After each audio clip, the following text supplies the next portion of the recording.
Welcome students to the part 5 of the chapter ratio analysis. In this we are going to move further with another type of ratio, that is the activity ratios. So let us discuss the first kind of activity ratio is the trade receivable turnover ratio. The formula for trade receivable turnover ratio is credit revenue from operation. Basically, in very simple terms, credit sales. Here we are considered about credit only upon average trade receivable. And here trade receivable means both the debtors as well as the bills receivable. Now, credit revenue from operation means revenue from operation minus cash revenue from operation. And average trade receivable means opening trade receivable plus closing trade receivable divided by 2. Opening trade receivable means trade receivable at the beginning of the period, and closing means at the end of the period. Now, trade receivable turnover ratio, as we have discussed, means what? Credit revenue from operations, that is credit sales, upon average trade receivables. And these turnover ratios will be measured in times, 2 times, 3 times, 6 times, like that. Trade receivables, as already explained to you, includes both the debtors as well as the bills receivable. Average trade receivables are calculated by adding the trade receivables at the beginning of a period as well as the end of the period, that means opening and closing, and by dividing the total by 2. While calculating this ratio, provision for bad and doubtful debts is not deducted from the total trade receivables so that it may not give a false impression that trade receivables are collected quickly. So we will not be deducting the provisions.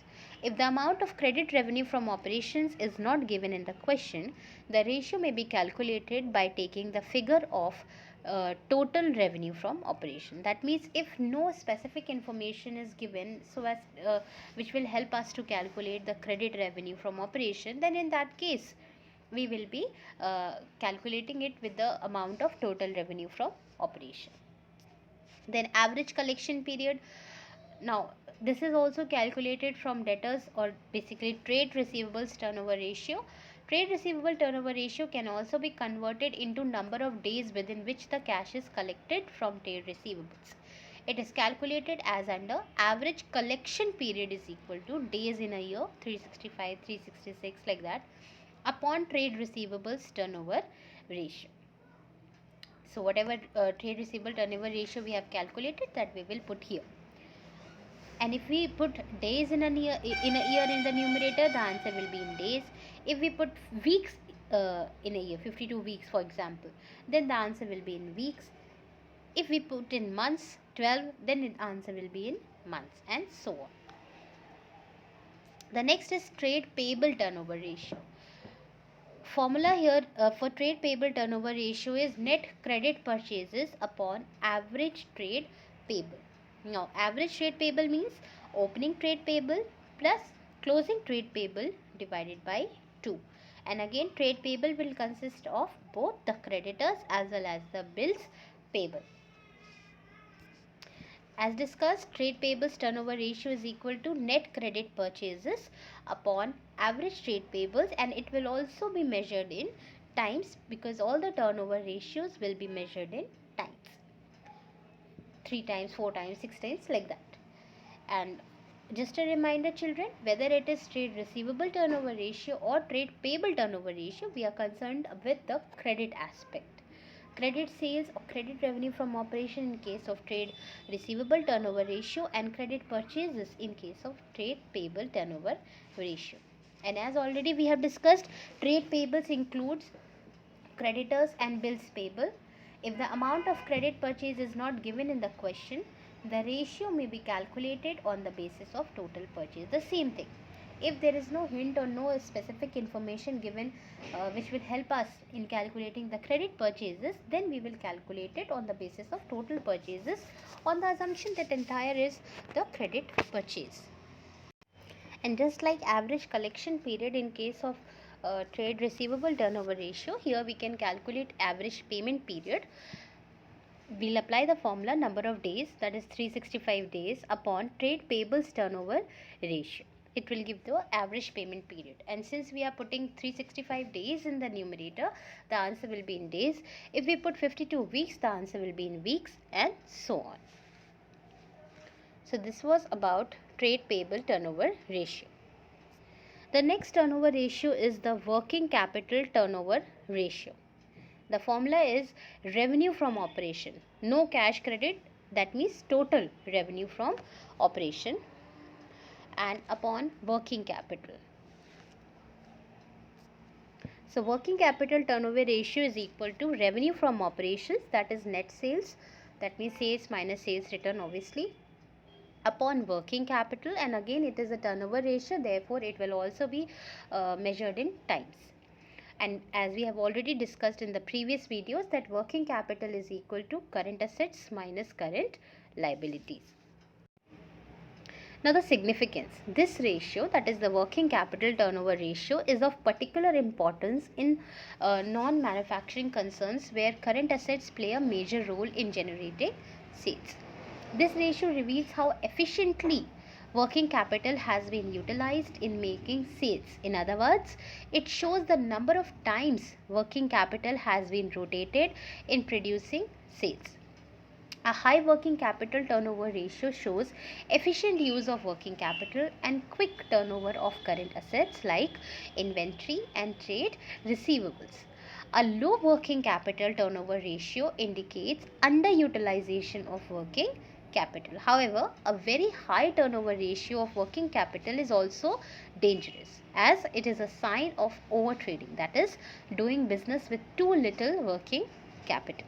It is an indicator of the shortage of working capital and may put the concern in financial difficulties. On the other hand, a very low turnover ratio of working capital may be a sign of undertrading. That is, in comparison to working capital, that is, the working capital is in excess of the requirements of the business. So this is the significance of this ratio. What are the repercussions of a higher working capital turnover ratio, and what are the repercussions of the lower working capital turnover ratio? And the formula is revenue from operations, that is the net sales, upon working capital, and working capital means current assets minus current liabilities.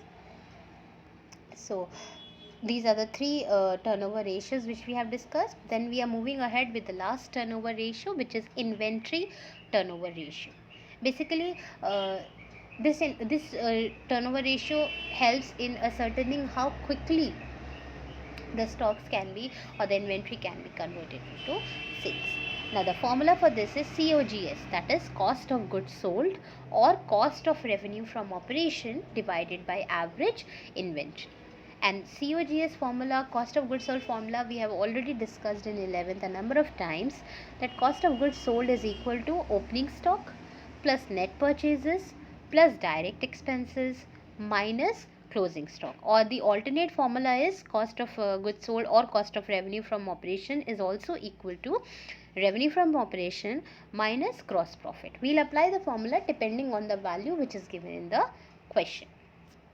Or we can say cost of material consumed including the direct expenses plus change in inventories of work in progress WIP and finished goods.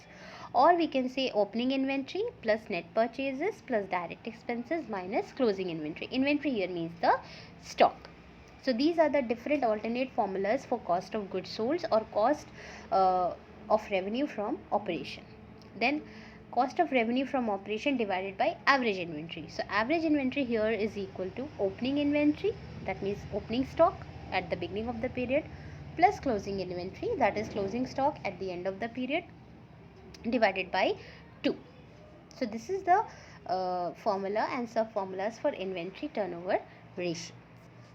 Now inventory turnover ratio is equal to cost of revenue from operations upon average inventory, as we have discussed. And again, just a repetitive point, since it is also a turnover ratio, therefore it will also be measured in times.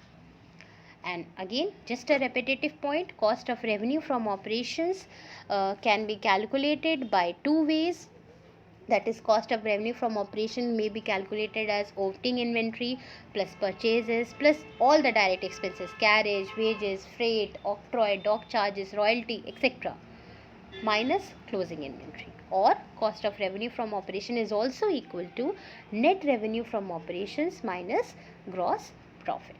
Then average inventory can be calculated as follows: opening inventory plus closing inventory divided by 2.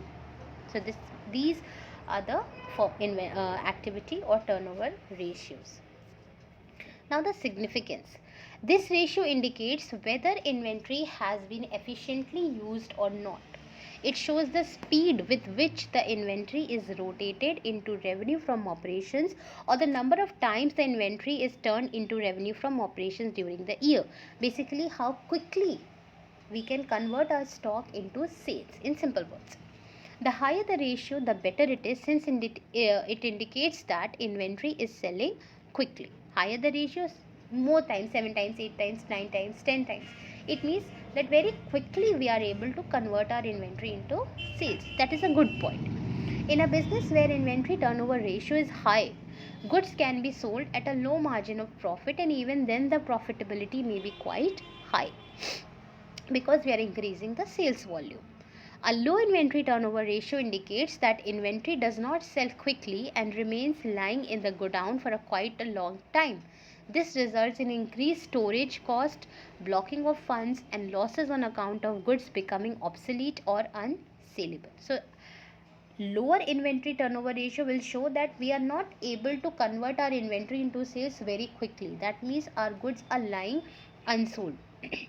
And since our goods are lying unsold, that means we have to bear more of expenses and cost on keeping them, blocking them, safeguarding them, etc.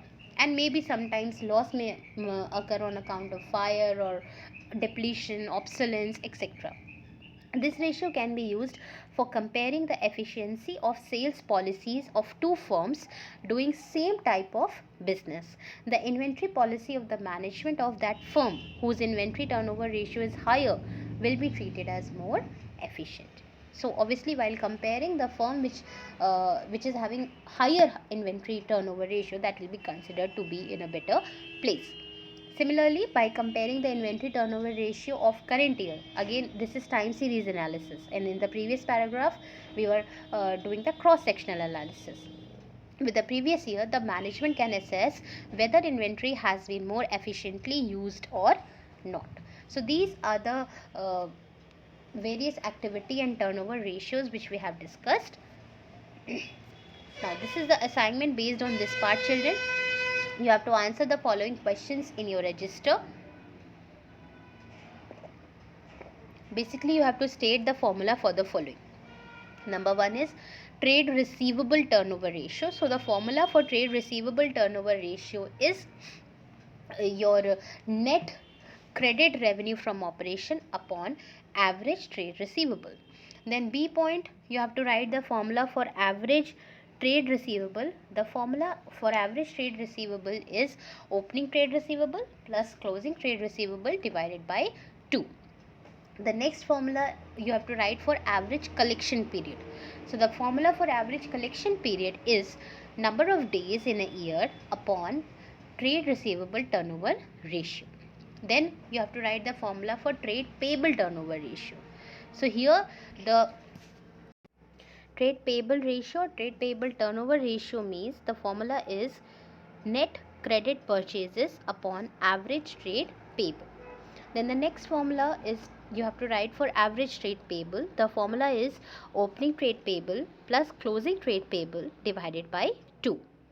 Next you have to write the formula for average payment period. The formula will be number of days in a year upon trade payable turnover ratio. Then the next formula you have to write is for working capital turnover ratio. So here the formula is revenue from operation. As we were discussing, the formula for working capital turnover ratio will be revenue from operation upon your working capital. And here revenue from operation means the net revenue from operation or net sales. The next formula you have to write for working capital. So working capital is equal to current asset minus current liability. Next formula you have to write for inventory turnover ratio. So the formula for inventory turnover ratio is equal to cost of RFO, that is cost of revenue from operation, upon average inventory.